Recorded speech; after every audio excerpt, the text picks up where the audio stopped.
अच्छा, अब हमारी जो क्लास है वो है इंडिकेटर इलेक्ट्रोड्स पे, और यहीं से हम आगे बढ़ेंगे कि पोटेंशियोमीटर का जो सेटअप होता है वो किस तरीके से हम बनाते हैं। तो इंडिकेटर इलेक्ट्रोड्स हमारे पास की जो क्लासिफिकेशन है वो कुछ इस तरीके से हमारे पास होते हैं। दो टाइप्स इंडिकेटर इलेक्ट्रोड्स की। अब रेफरेंस इलेक्ट्रोड दिमाग से निकाल दो, रेफरेंस इलेक्ट्रोड की कहानी खत्म। अब इंडिकेटर इलेक्ट्रोड शुरू हो रहे हैं। हमारे पास सबसे पहली टाइप जो होती है इंडिकेटर इलेक्ट्रोड की वो होती है मेटेलिक इलेक्ट्रोड्स।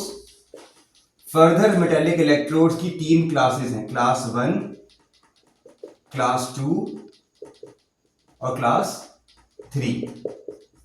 और इंडिकेटर इलेक्ट्रोड्स की दूसरी जो टाइप है, ये जो टाइप है ये सारे नाम से जाहिर हो रहा है, ये मेटल से मिलेंगे, लोहे के होंगे। यहां हमारे पास जो दूसरी टाइप है वो है मेम्ब्रेन इलेक्ट्रोड्स। मेम्ब्रेन इलेक्ट्रोड्स हमारे पास अगेन दो टाइप्स के हैं। पहली टाइप हमारे पास मेम्ब्रेन इलेक्ट्रोड्स की है ion selective electrodes.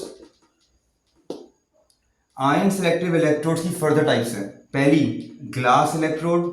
Glass electrode तुमको पता है पीएच मेजर करने के लिए आता है। यहां पर मेम्ब्रेन कौन है? ग्लास। होंगे सारे मेम्ब्रेन इलेक्ट्रोड्स, ठीक है। तो ऐसा मेम्ब्रेन यहां कौन काम करेगा? Glass and so on. फिर हमारे पास आता है सॉलिड स्टेट इलेक्ट्रोड। हमारे पास आते हैं फिर लिक्विड जंक्शन इलेक्ट्रोड्स, और हमारे पास आते हैं एंजाइम्स इलेक्ट्रोड। ये बायोसेंसर्स कहलाते हैं, बायोसेंसर्स कहलाते हैं ये, ठीक है। फिर हमारे पास मेम्ब्रेन इलेक्ट्रोड्स की एक और टाइप भी होती है। एक हो गया आयन सिलेक्टिव इलेक्ट्रोड, एक होते हैं फिर non selective electrodes, non selective membrane electrodes. इनकी कोई प्रैक्टिकल एप्लीकेशन अब मौजूद नहीं है। अब हमारे पास जो प्रैक्टिकली इंपॉर्टेंट है वो ये भी नहीं है। इनमें भी क्लास 3 जरा इस्तेमाल और क्लास 2 इस्तेमाल होता है, क्लास 1 बिल्कुल भी इस्तेमाल नहीं होता, लेकिन हम पढ़ेंगे सारे। क्लास 1 अब प्रैक्टिकली यूजफुल नहीं है। क्लास 2 के बहुत थोड़े यूजेस हैं, बहुत बहुत थोड़े, और क्लास 3 के भी बहुत थोड़े। ये भी अब ज़्यादा इस्तेमाल नहीं होते। अब अगर पोटेंशियोमीट्री आती है तो जहनों में सबसे ज़्यादा इस्तेमाल होने वाले इलेक्ट्रोड कौन से हैं? Glass electrode, solid state, liquid junction enzyme, यानी आयन सिलेक्टिव इलेक्ट्रोड्स, ठीक है। ये इसका हुआ है। हम अपनी इस क्लास में class 1, class 2, class 3 metallic electrode को डिस्कस करेंगे, और फिर हम ग्लास इलेक्ट्रोड को शुरू करेंगे, ठीक है। हमारे पास जो मेटेलिक इलेक्ट्रोड हैं, अब तुमको खुद ही पता चल जाएगा कि क्यों अब इस्तेमाल नहीं होते। मेटेलिक इलेक्ट्रोड क्लास 1, तो क्लास 1 मेटेलिक इलेक्ट्रोड जो हैं वो सिंपली कोई मेटल होता है, जैसे कि कॉपर का इलेक्ट्रोड ले लिया, ये इंडिकेटर इलेक्ट्रोड है, कॉपर का ले लिया या सिल्वर का ले लिया या जिंक का ले लिया, कुछ सो ऑन। लेकिन क्यों लिया? इंडिकेटर इलेक्ट्रोड तुमको मैं पहले बता चुका हूं कि किस लिए इस्तेमाल होता है, किसी ना किसी एनालाइट यानी किसी आयन की कंसंट्रेशन फाइंड आउट करने के लिए। इंडिकेटर इलेक्ट्रोड को इंडिकेटर इलेक्ट्रोड इसलिए कहते हैं क्योंकि उसका जो वोल्टेज वो प्रोवाइड करता है, उसमें जो वोल्टेज की फ्लक्चुएशन होती हैं वो डायरेक्टली प्रोपोर्शनल होती हैं एनालाइट की कंसंट्रेशन के लिए। तो अगर लेट्स सपोज मेरे पास एक सॉल्यूशन है, उसके अंदर मुझे मालूम करनी है कॉपर की कंसंट्रेशन, तो मैं उसके अंदर क्लास 1 मेटेलिक इलेक्ट्रोड डाल सकता हूं, यानी कि कॉपर की स्ट्रिप डाल सकता हूं। तो जब मैं कॉपर की स्ट्रिप डालूंगा और इसको मैंने कनेक्ट कर दिया वॉल्ट मीटर से, और उसको फिर मैंने उसका वोल्टेज मेजर करने के लिए एक रेफरेंस इलेक्ट्रोड का इस्तेमाल कर लिया, कैलोमेलिस है ना, hydrogen electrode, silver chloride electrode, ये मैं डिटेल में बता चुका हूं, 3 हमारे पास रेफरेंस इलेक्ट्रोड कोर्स में।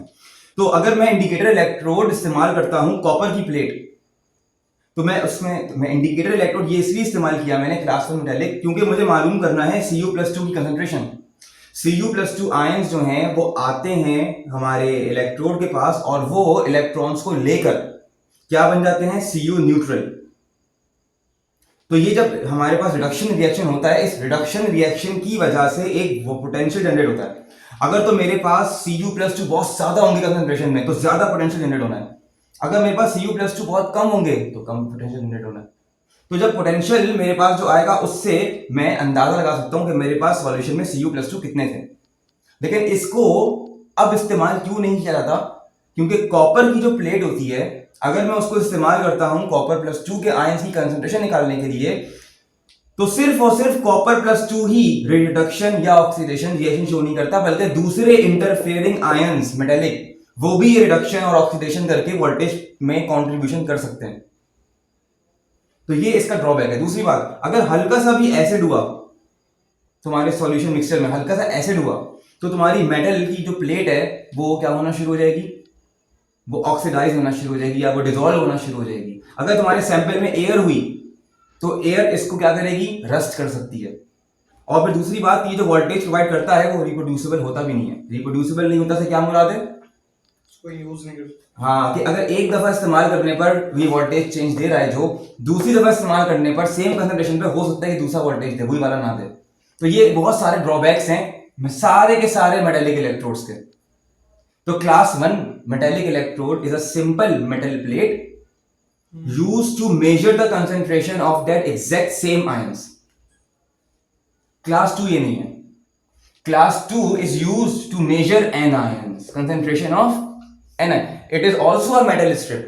जैसे कि मेटेलिक इलेक्ट्रोड्स नाम से जाहिर कर रहे हैं। तो क्लास 1 के अंदर हम जो मेटल इस्तेमाल करते हैं वो उन्हीं कंसंट्रेशन बताएगी, उन्हीं आयंस की, कि जो जिस मेटल को मैंने इस्तेमाल किया उन्हीं की आयंस की कंसंट्रेशन बताएगी। लेकिन क्लास 2 में ऐसा नहीं होता। क्लास 2 के जो इलेक्ट्रोड्स होते हैं वो एनायन की कंसंट्रेशन है। इसकी एग्जांपल हमारे पास कोर्स में क्या है, सिल्वर मेटल, इसमें क्या थी, कॉपर, उसमें क्या होगी क्लास 2 में, सिल्वर। अब देखो सिल्वर किस तरीके से और कौन से एनायन के लिए स्पेसिफिक है। तो क्लास 2 में भी मेटल ही इस्तेमाल होगा, लेकिन अब इस बार मेरे मेटल में अगर मुझे कंसंट्रेशन फाइंड आउट करनी है, सपोज कोई भी एनायन ले लो, Cl नेगेटिव एनायन है, इसकी कंसंट्रेशन मालूम करने के लिए मैं क्लोरीन का इलेक्ट्रोड लाऊं, नहीं, मैं इस बार सिल्वर का इलेक्ट्रोड लाऊंगा। क्यों, सिल्वर में क्या खास बात क्या है, सिल्वर में खास बात ये कि सिल्वर का जो इलेक्ट्रोड है सॉलिड, वो आपके क्लोराइड आयन से, एन आयन से, कि जो मौजूद है सॉल्यूशन में, उससे रिवर्सिबली रिएक्ट करके क्या करता है, सिल्वर क्लोराइड बना लेता है और इलेक्ट्रॉन्स को लूज करता है। तो इलेक्ट्रॉन्स जो लूज होंगे वो पोटेंशियल देंगे और उस पोटेंशियल को हम मेजर कर लेंगे रेफरेंस इलेक्ट्रोड के साथ लगाकर। तो Cl ज्यादा होंगे तो ज्यादा AgCl, ज्यादा इलेक्ट्रॉन्स बनने, तो मुझे ये पोटेंशियल भी ज्यादा मिलेगा। और अगर Cl की क्वांटिटी क्या होगी, कम, तो मुझे पोटेंशियल भी कम मिलेगा। लेकिन मैंने इस्तेमाल किया है मेटल को for the measurement of an anion concentration, तो इसको हम क्लास 2 कहते हैं। इसकी और एग्जांपल्स भी मौजूद हैं कोर्स में, हमारे एक एग्जांपल क्या, silver metal if being used to detect the concentration of Cl negative an anion, so it will be categorized as class 2। कोई मसला, क्लास 1 समझ में आ गया। अगर सिल्वर को मैं इस्तेमाल करता as a class 1 metallic electrode, तो मैं फिर Cl नेगेटिव के अंदर फाइंड आउट नहीं करता, फिर मैं किसकी करता, अगर silver as a class 1 electrode इस्तेमाल होता तो मैं सॉल्यूशन में मौजूद सिल्वर आयंस की कंसंट्रेशन मालूम करता, सेम, तो ये क्लास 1 हो जाता। क्लास 2 में एनायन की कंसंट्रेशन फाइंड आउट हो रही है। अब आते हैं क्लास 3, यहां तक मसला समझ में आ गया ना। अब आते हैं क्लास 3 मेटालिक इलेक्ट्रोड्स। हमारे कोर्स में इतनी डिटेल में है भी नहीं, बस इनके डिसएडवांटेजेस कि क्यों इस्तेमाल नहीं होते और क्लास 1, क्लास 2, क्लास 3 में फर्क क्या पता होना चाहिए। क्लास 1, क्लास 2 समझ में आ गया। क्लास 3 पे आते हैं। जो हमारे पास क्लास 3 है, क्लास 3 मेटालिक इलेक्ट्रोड, वो भी मेटल के ही इलेक्ट्रोड्स होते हैं। जाहिर सी बात है, मेटालिक है तो मेटल के इलेक्ट्रोड होंगे। लेकिन क्लास 1 में क्या था, same metal, let's suppose copper की मेटल इस्तेमाल हो रही है कॉपर के आयंस की कंसंट्रेशन फाइंड करने के लिए। क्लास 2 में क्या था, सिल्वर का मेटल इस्तेमाल हो रहा है एनायन की कंसंट्रेशन फाइंड करने के लिए, एनायन की कंसंट्रेशन फाइंड करने के लिए। क्लास 3 में क्या है, एक मेटल इस्तेमाल होगा, लेट्स सपोज मरकरी, बट ये इस्तेमाल होगा कंसंट्रेशन फाइंड आउट करने के लिए किसी और मेटल के आयंस की, जैसे कि लेट्स सपोज कैल्शियम। ये कोर्स में हमारे एग्जांपल है।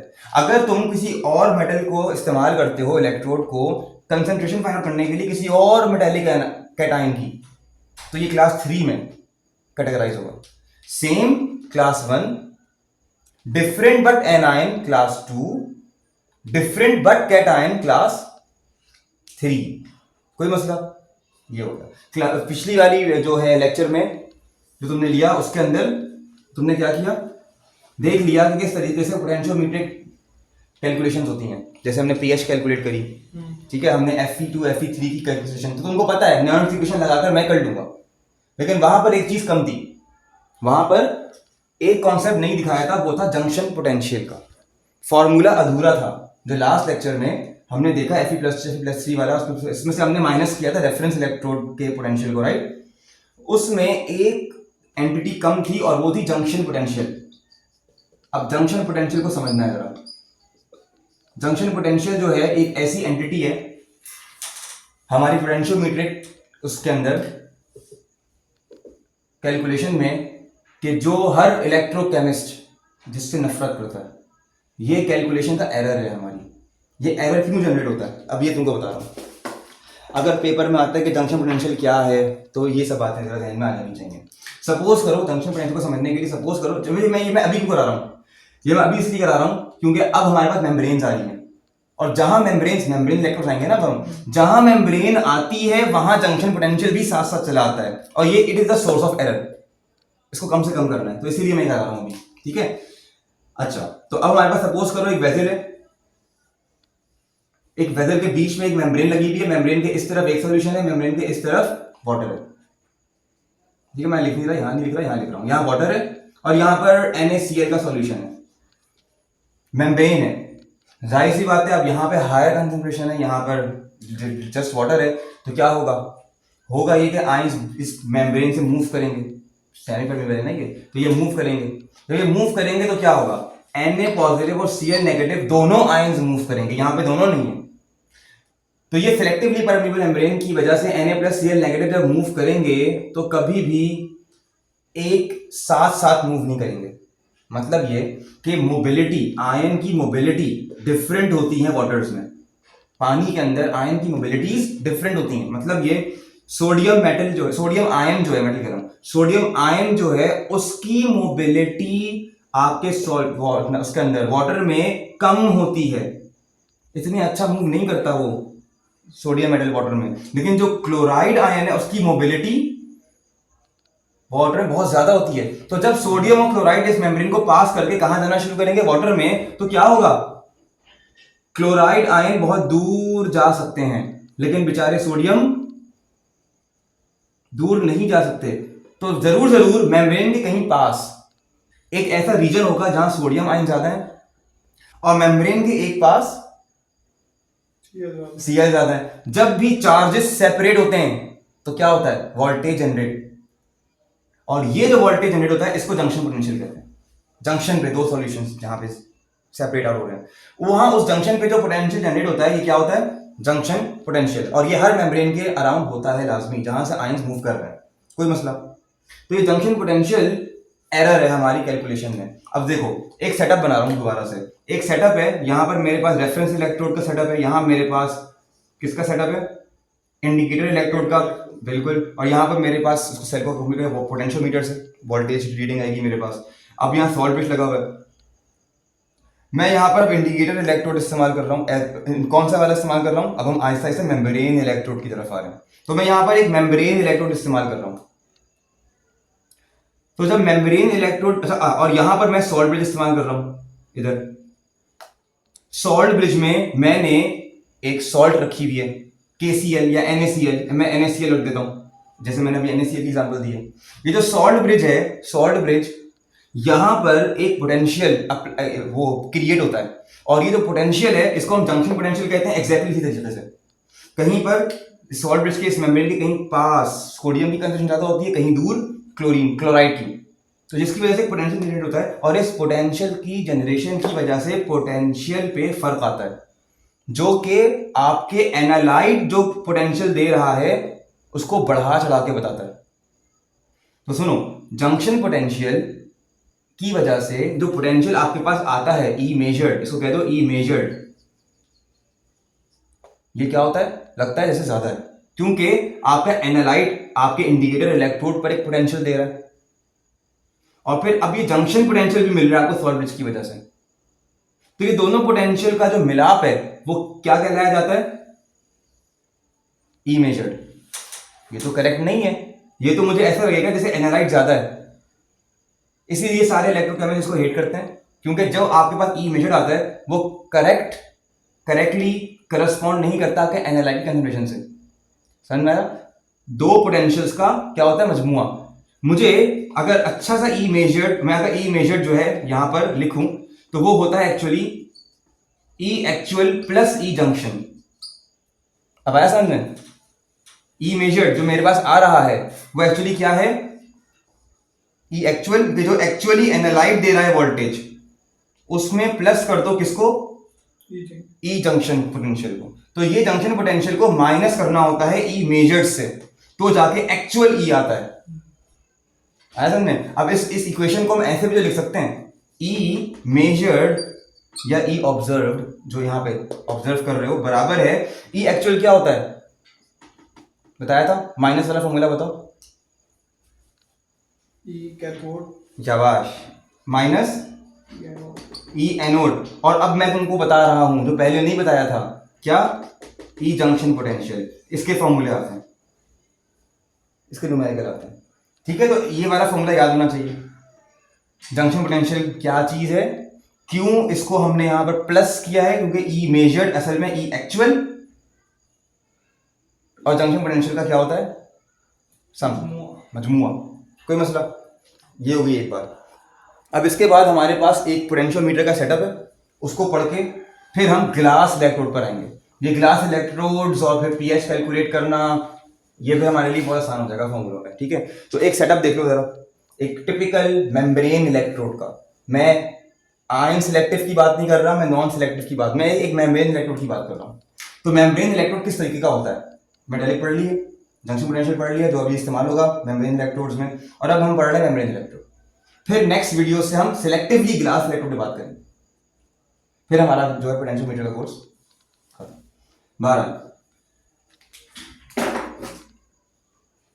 तो अब यहां पर मैं क्या कह रहा था, एक टिपिकल मेम्ब्रेन, सबसे पहले क्या बनाऊं, रेफरेंस इलेक्ट्रोड,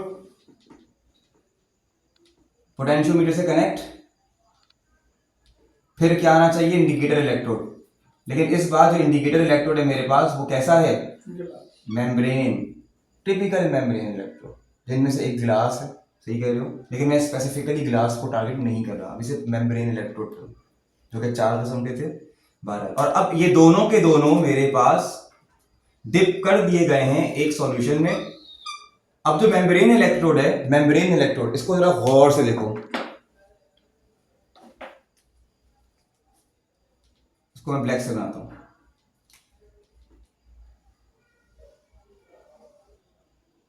मेम्ब्रेन इलेक्ट्रोड के बिल्कुल टिप पर क्या लगी होती है, मेम्ब्रेन। ये मेम्ब्रेन ग्लास भी हो सकती है, कोई क्रिस्टल भी हो सकता है, कोई लिक्विड जंक्शन भी हो सकता है, ठीक है, कोई एंजाइम की आपके पास एक डिफ्यूज लेयर भी हो सकती है, ठीक है, बायोसेंसर कहेंगे फिर उसको। 12 बीच में आपके पास, अच्छा, मेम्ब्रेन इलेक्ट्रोड के अंदर क्या होता है, स्टैंडर्ड सॉल्यूशन, नॉन कंसंट्रेशन का। रेफरेंस इलेक्ट्रोड तो पता है तुमको, कंसंट्रेशन प्रोडक्शन होता है। मेम्ब्रेन इलेक्ट्रोड के टिप पर मेम्ब्रेन होगी, अंदर एक स्टैंडर्ड कंसंट्रेशन का सॉल्यूशन होगा, वो कुछ भी हो सकता है, ठीक है, लेकिन वो नॉन कंसंट्रेशन होगी, उसकी कंसंट्रेशन को मालूम होगी। इसको हम कहते हैं, इस कंसंट्रेशन को, नॉन कंसंट्रेशन को हम कहते हैं ए इन, कंसंट्रेशन ऑफ सॉल्यूशन इनसाइड। बाहर की कंसंट्रेशन अननोन है ना, उसी को तो मालूम करना है पोटेंशियोमीटर से, तो उसको हम क्या कहते हैं, ए आउट, ए आउट, ठीक है, ए इन, ए आउट। अब जंक्शन पोटेंशियल किधर क्रिएट होता है, मेम्ब्रेन्स पे। तो ये जो मेम्ब्रेन तुम देख रहे हो, इधर एक इंटरफियरिंग जंक्शन पोटेंशियल क्रिएट होना है। जाहिर सी बात है ना, अंदर एक अलग कंसंट्रेशन का सॉल्यूशन है, बाहर एक अलग कंसंट्रेशन चल रही है, तो क्या होगा, इस मेम्ब्रेन के अक्रॉस एक इररेलेवेंट जंक्शन पोटेंशियल, इंटरफियर करने वाला पोटेंशियल, वो क्रिएट होगा। एक तो है कि आपका जो एनालाइट है, ए फॉर एनालाइट, जो आउटसाइड है, उस एनालाइट की कंसंट्रेशन मेम्ब्रेन के अक्रॉस जो है एक पोटेंशियल क्रिएट करती है, वो तो अच्छी वाली है, उससे जो पोटेंशियल चेंज आएगा वो मैं मेजर करूंगा माशाल्लाह। लेकिन फिर क्या है कि यहाँ पर एक जंक्शन पोटेंशियल भी क्रिएट हो रहा है, जो कि मेजर का सम है, बढ़ा रहा है उसको। तो मैं इन कैलकुलेशंस को क्या करने के लिए, अच्छे तरीके से मेजर करने के लिए कि जंक्शन पोटेंशियल जो है मेरा इतना इंटरफेयर ना करे, मैं अपने इस एनालाइट की कंसंट्रेशन जो चेंज हो रही है उससे वोल्टेज जो है वो मेजर करूंगा एक्यूरेटली। इनसाइड रेफरेंस इलेक्ट्रोड होता है, क्या होता है, इनसाइड रेफरेंस इलेक्ट्रोड। तो देखो 3 इलेक्ट्रोड होगा ये, there is a membrane electrode which has an inside reference electrode and there is an outside reference electrode. Inside reference electrode क्या होता है, वही जो बाहर वाले होते हैं, और ये हमेशा होगा अंदर, ये हमेशा होगा अंदर। अब ये जो तुमको डायग्राम दिख रही है, ये डायग्रामेटिक व्यू है। तुमने अगर पीएच मीटर इस्तेमाल किया हो, पीएच मीटर याद है फिजिकल केमिस्ट्री की लैब में, पीएच मीटर पे हम सिर्फ और सिर्फ एक इलेक्ट्रोड डालते थे, एक डंडी उसी को साफ करके उसी को डालते थे। वो जो तुम देखते थे ना इलेक्ट्रोड, एक ही सिंगल इलेक्ट्रोड, उसमें की तीनों चीजें होती हैं। और मैं नेक्स्ट वीडियो के अंदर जब मैं ग्लास इलेक्ट्रोड को स्पेसिफिकली बताऊंगा तो मैं ये शक्ल नहीं बनाऊंगा, तो मैं वही चीज बनाऊंगा, वो जो सिंगल चीज होती है, ठीक है, सिंगल सिलेंडर को बनाऊंगा कि किस तरीके से तीनों चीजें एक में पैक होती हैं, ठीक है। ये डायग्रामेटिक भी है, खोल के बता रहा हूँ उसकी फंक्शनिंग। बहरहाल तो समझ में आ रही है बातें, तीन इलेक्ट्रोड क्यों है, इनसाइड रेफरेंस इलेक्ट्रोड क्यों है, आउटसाइड रेफरेंस इलेक्ट्रोड क्यों है, और फिर मेम्ब्रेन के अक्रॉस जंक्शन पोटेंशियल क्या है, एनालाइट की outside inside concentration, inside known है, आउटसाइड अननोन है। अच्छा, ये सब चीजें समझ में आ रही हैं। ग्राफ मैं कुछ पे आते हैं, कैलकुलेशंस पे, कि किस तरीके से अब मैं इसको कैलकुलेट करके आउटसाइड कंसंट्रेशन फाइंड आउट करूं, ठीक है। इस बार जंक्शन पोटेंशियल का भी एरर नहीं चाहिए मुझे, ठीक है। तो ये कैसे होगा, तो एक बहुत खूबसूरत सा फॉर्मूला है मेरे पास, E जो हमारे पास एक्चुअल है, एक्चुअली कि जो एक्चुअल होगा, एक्चुअल से मेरा जंक्शन पोटेंशियल की उसमें मिलावट नहीं होनी, ठीक है, वो होगा E reference outside minus E reference inside plus E junction potential, फिर हमारे पास आएगा plus E membrane. E reference outside constant है, E reference inside reference constant है, ये AgCl का होता है, कांस्टेंट है। इसका भी मैं कैलकुलेट करके दिखा चुका हूं कैसे कैलकुलेट किया था हमने। E जंक्शन पोटेंशियल, तुम जो एनालाइट अंदर इस्तेमाल कर रहे हो, जो जंक्शन पोटेंशियल दे रहा है, उसकी मोबिलिटीज कांस्टेंट होती हैं, तो उससे हासिल होने वाला जंक्शन पोटेंशियल भी क्या है, कांस्टेंट, ठीक है। जैसे NaCl की एग्जांपल दी मैंने, NaCl की मोबिलिटीज आपको पता है वाटर में या सॉल्यूशन में कितनी होती है, तो जंक्शन पोटेंशियल भी क्या होगा, कांस्टेंट होगा। जो चीज नहीं पता वो क्या नहीं पता, ई मेम्ब्रेन, और ये तो ई मेजर्ड है, एक्चुअल नहीं है, सॉरी, ये मेजर्ड है, और ये आपको आ रहा है यहाँ से, ये भी क्या है पता है। ये तीन चीजें कांस्टेंट हैं, ये चीज नहीं पता। इसको नर्न्स इक्वेशन से अप्लाई करके बनाए, आ जाओ। नर्न्स इक्वेशन क्या कहती है, करते हैं। E membrane is equals to E membrane standard minus log 0.05916 upon n log. अब लॉग हमारे पास यहां पर आएगा वो होगा कंसंट्रेशंस, तो ये हमेशा याद रखना है कि हमेशा A in upon A out होगा, ठीक है।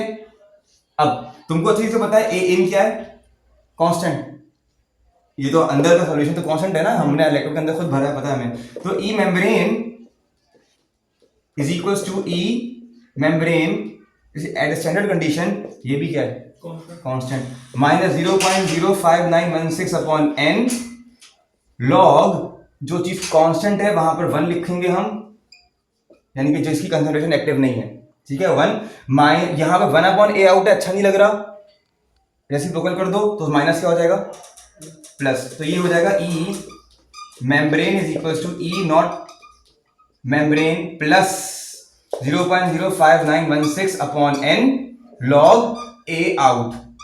क्यों ना मैं इसको यहां पुट कर दूं, तो देखो क्या होगा, घबराने वाली बात नहीं है, वो लगेगा जैसे पता नहीं क्या हो जाएगा, देखो भी कितना स्क्वीज हो जाएगा अचानक से, देखो E मेजर्ड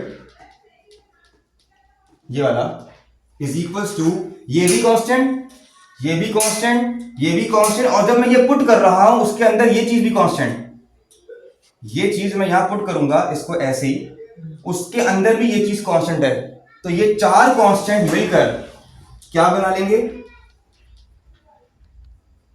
के, चारों कांस्टेंट मिलाकर। और अब जो बचा है वो लिख दो यहां पर, क्या बचा है, plus 0.05916 upon n log A out.